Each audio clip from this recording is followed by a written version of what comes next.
Story 1. I was teaching a yoga class when it happened. I suddenly collapsed. There were no signs, no symptoms, and no history of heart problems in my family. I was rushed to the hospital where I was put into a medically induced coma while doctors evaluated the state of my brain.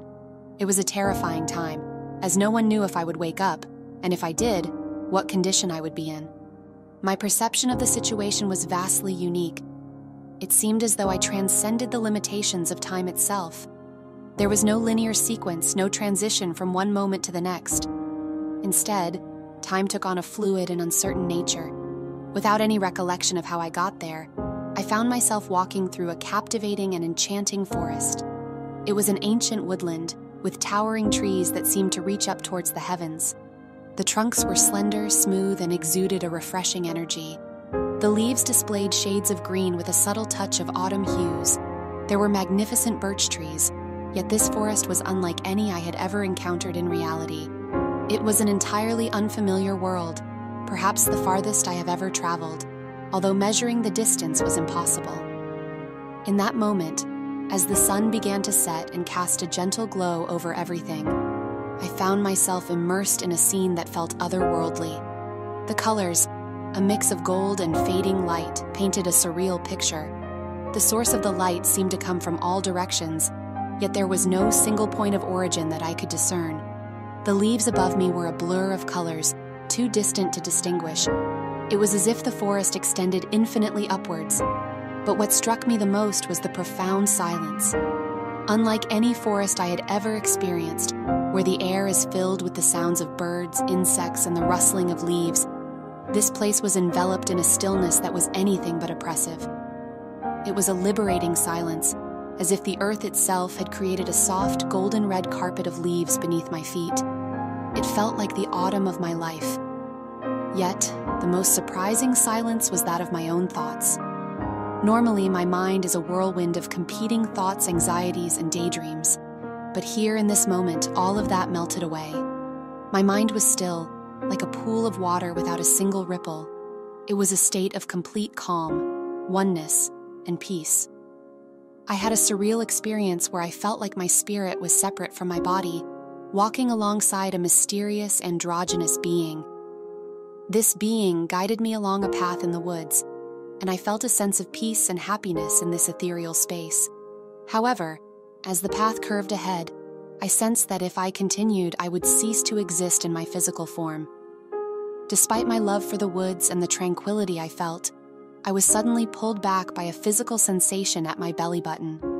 It was as if I was being forcefully brought back to reality, and then I woke up.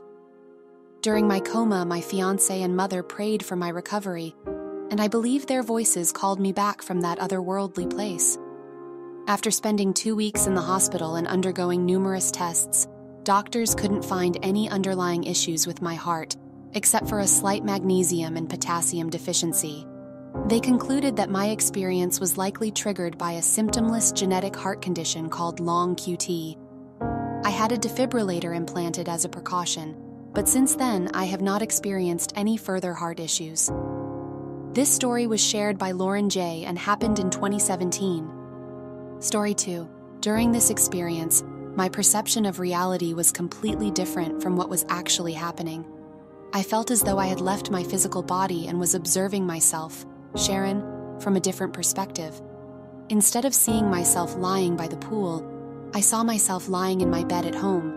I was floating near the ceiling in a specific corner of my bedroom, dressed in a flowing white gown. To my right, there were 2 other beings floating near the ceiling, also dressed in white gowns. Although I didn't directly look at their faces, I caught a glimpse of them out of the corner of my eye. One of them appeared to be Jesus, but the second person was partially obscured by the first. In this experience, I was focused on Sharon, who was lying in bed. Her room had yellow walls and a white bedspread with yellow dot-like flowers, similar to my own bedroom. As I observed Sharon, it seemed like she was in a deep sleep or having a dream that she couldn't wake up from. It was as if her eyes were sealed shut, like when children have crusty stuff in their eyes in the morning. Despite her efforts to wake up, she remained calm, and there was no sense of panic or fear. Everything felt very peaceful and serene. Next to me, there were 2 figures floating in white. They didn't say anything. but I could feel a strong sense of love, comfort, and support emanating from them. It was as if they were there to guide me. Together, we continued to watch over Sharon as a bright stream of sunlight started to pour in through the bedroom window, signaling the break of dawn. We remained suspended in the air, observing Sharon as she calmly opened her eyes. At that exact moment, I returned to my own body and regained consciousness. During that moment, I found myself lying on the pool deck with my coach by my side. Despite feeling physically fine, I sensed that something extraordinary had just occurred. The memory of the experience remained vivid in my mind. Although I was initially confused about why I was lying there, it was an incredibly strange sensation, and I struggled to comprehend the events that had transpired. A few days later, I confided in one of my friends who had been present when I drowned. She recounted the chaos that had unfolded at the pool, while I had been enveloped in a state of peace and tranquility. What struck me as particularly peculiar was her revelation that my eyes had remained open throughout the entire time I was unconscious, even as I described floating above Sharon, who was having a dream. I never broached the subject with her again, and it wasn't until a couple of years later that I finally shared the experience with my parents. I was unaware that individuals who have had near-death experiences, NDE, often experience heightened intuition. In my case, this intuition manifested in small ways. On multiple occasions, I found myself bringing flowers to individuals whom I barely knew, simply because I felt they could use some cheering up. Surprisingly, it turned out that I had delivered the flowers to these individuals on their actual birthdays.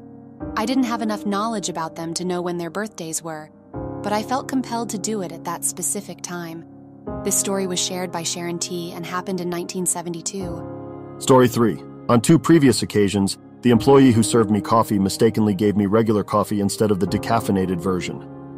Unfortunately, regular coffee has negative effects on my cardiovascular system, causing cardiac arrhythmia and high blood pressure. During previous episodes, I experienced mild arrhythmia and an increase in blood pressure, which were noticeable but not severe. However, this time was different. As soon as I felt my heart beating irregularly, I lost touch with reality and immediately entered a different realm. I found myself in a brightly lit space with no discernible boundaries. Directly in front and above me, there was a structure that I struggled to describe, but it didn't captivate my attention. Somehow, I knew what it represented. I recall this structure as a hazy cloud that seemed like an entry point into something. Apart from this structure, there was nothing else in this space, no objects or people. In that moment, I experienced a profound sense of peace and contentment. All worries, pain, and anxiety seemed to vanish, leaving me in a state of complete clarity and comfort. Strangely, I had no recollection of my past life or any familiar faces. It was as if my memory had been wiped clean. Despite knowing that I was on the brink of death, I felt a sense of acceptance and tranquility. However, just as I was ready to embrace the end, a vivid image of my 1.5-year-old granddaughter appeared before me. In that instant, I realized that I still had a purpose to fulfill in this world, to be there for her. With this newfound determination, I was abruptly transported back to the conference room, fully aware of my surroundings and the presence of others. After requesting assistance from the person seated in front of me, they promptly called for an ambulance as I had requested. However, by the time the paramedics arrived, I was already beginning to feel much better. The paramedics assessed my condition and determined that my blood pressure was higher than usual, normally around 130, but it was measured at 170, and my heart rate was elevated, normally around 70, but it was over 100. Despite these symptoms, they decided that hospitalization was not necessary. After waiting for a short period of time, I decided to make my own way back home. Here are a few points I would like to mention. During my experience in that other reality, I was unable to see my physical body. I was simply a conscious entity. All of the events I described above seemed to occur simultaneously, except for the moment when my granddaughter's image appeared, which ended the experience. In regular time, the entire event could have lasted for minutes or even hours. This story was shared by Manuel M. and happened in 2016.